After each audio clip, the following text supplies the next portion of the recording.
ಧಾರವಾಡದಲ್ಲಿ ವರುಣಾರ್ಭಟ ಜೋರಾಗೇ ಇದೆ. ದೇವಸ್ಥಾನಕ್ಕೂ ಸಹ ಮಳೆ ನೀರು ನುಗ್ಗಿದೆ. ಶಿವಾಜಿ ಸರ್ಕಲ್ ಬಳಿಯ ತುಳಜಾ ಭವಾನಿ ದೇಗುಲಕ್ಕೆ ನೀರು ನುಗ್ಗಿದೆ. ಸಂಪೂರ್ಣವಾಗಿ ದೇವಸ್ಥಾನವನ್ನ ಆವರಿಸಿಕೊಂಡಿದೆ ಈ ಮಳೆ ನೀರು. ಅಬ್ಬರದ ಮಳೆಗೆ ಧಾರವಾಡದಲ್ಲಿ ಜನಜೀವನ ಅಸ್ತವ್ಯಸ್ತವಾಗಿದೆ.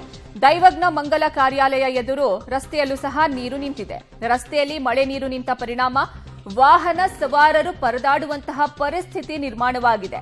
ಧಾರವಾಡದಲ್ಲಿ ಸದ್ಯ ವರುಣನ ಆರ್ಭಟ ಜೋರಾಗೇ ಇದೆ. ಹೀಗಾಗಿ ದೇವಸ್ಥಾನಗಳಿಗೂ ಸಹ ನೀರು ನುಗ್ಗಿದೆ. ಶಿವಾಜಿ ಸರ್ಕಲ್ ಬಳಿಯ ತುಳಜಾ ಭವಾನಿ ದೇಗುಲಕ್ಕೆ ಮಳೆ ನೀರು ನುಗ್ಗಿ ಅವಾಂತರ ಸೃಷ್ಟಿಯಾಗಿದೆ. ಸಂಪೂರ್ಣವಾಗಿ ದೇವಸ್ಥಾನವನ್ನ ಆವರಿಸಿಕೊಂಡಿದೆ ಈ ಮಳೆ ನೀರು. ಅಬ್ಬರದ ಮಳೆಗೆ ಧಾರವಾಡದಲ್ಲಿ ಜನಜೀವನ ಅಸ್ತವ್ಯಸ್ತಗೊಂಡಿದೆ. ದೈವಜ್ಞ ಮಂಗಲ ಕಾರ್ಯಾಲಯ ಎದುರು ರಸ್ತೆಯಲ್ಲೂ ಸಹ ನೀರು ನಿಂತಿದೆ.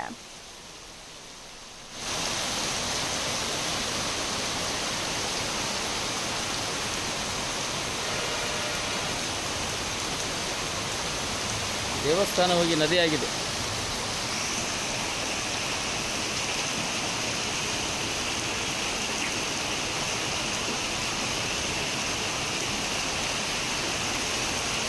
ಧಾರವಾಡದ ಗ್ರಾಮೀಣ ಭಾಗದಲ್ಲೂ ಸಹ ವರ್ಷಧಾರೆಯಾಗಿದೆ.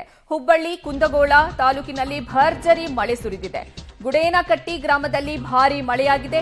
ಮನೆಗಳಿಗೆ ನೀರು ನುಗ್ಗಿದೆ. ಅಪಾರ ಪ್ರಮಾಣದ ದವಸ ಧಾನ್ಯಗಳು ನೀರಿಗೆ ಆಹುತಿಯಾಗಿದೆ. ಮಳೆ ನೀರು ಹೊರಹಾಕೋದಕ್ಕೆ ಇಲ್ಲಿನ ಜನರು ಹರಸಾಹಸವನ್ನ ಪಡ್ತಾ ಇದ್ದಾರೆ. ಧಾರವಾಡದ ಗ್ರಾಮೀಣ ಭಾಗದಲ್ಲೂ ಸಹ ವರುಣ ಅಬ್ಬರಿಸಿ ಬೊಬ್ಬರಿತಾ ಇದ್ದಾನೆ. ಹುಬ್ಬಳ್ಳಿ ಕುಂದಗೋಳ ತಾಲೂಕಿನಲ್ಲಿ ಭರ್ಜರಿಯಾಗಿ ಮಳೆಯಾಗಿದೆ. ಗುಡೇನಕಟ್ಟಿ ಗ್ರಾಮದಲ್ಲಿ ಭಾರೀ ಮಳೆ ಸುರಿದಿದೆ.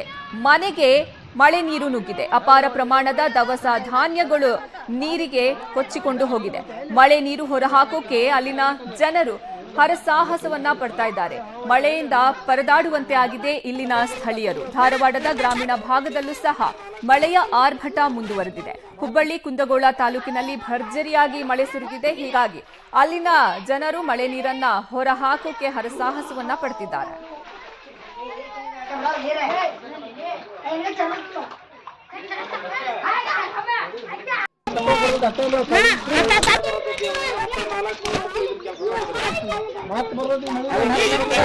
ಎಲ್ಲ ತೋದ್ಬಿಟ್ಟವ್ರಿ. ಎತ್ತಿನ ಇನ್ನೊಬ್ರು ಮನ್ಯಾಗ ಕಟ್ಟೇನಿ ನೋಡ್ ಬರೀದನ ಅಲ್ಲಿ ಹೊಟ್ಟಿ ಮಣಿ ತೋದೈತಿ.